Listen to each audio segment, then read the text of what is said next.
brought this up the other day. You know who the real Pharisees are today? You know who the American Taliban is? Who, Bryan? It's secular fundamentalists. Of course. Because they are the ones that want to remove all mention of Jesus from the public square.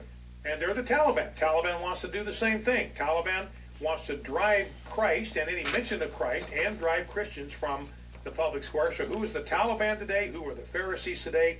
Freedom from Religion Foundation, ACLU, and secular fundamentalists all across the fruited plain.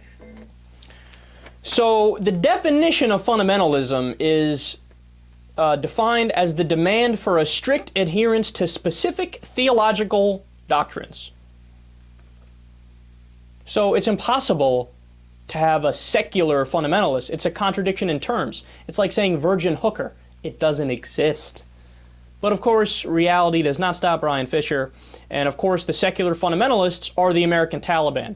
I love that because that's the American Taliban calling somebody else the American Taliban. That's awesome. So who wants to ban gay rights and criminalize gay sex?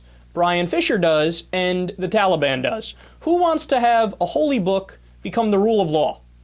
Bryan Fischer does, and the Taliban does. Who wants to get into the schools and teach a version of history that ignores reality but coincides with their religion? Bryan Fischer does, and the Taliban does. Who is against equality of the sexes? Bryan Fischer is, and the Taliban is. We can go on and on. I can go on all day. So at every front, the Taliban and Bryan Fischer have the same goals. But in Bryan Fischer's eyes, no, the secularists, they're the American Taliban. Again, it's one of those arguments that's so stupid that you don't even, there's so many ways to refute it that you get brain freeze trying to pick which way to refute it. Because there's like 927 arguments that go against how ridiculous that is. It's such a dumb point, you don't expect anybody to ever say it. Because it's just that stupid.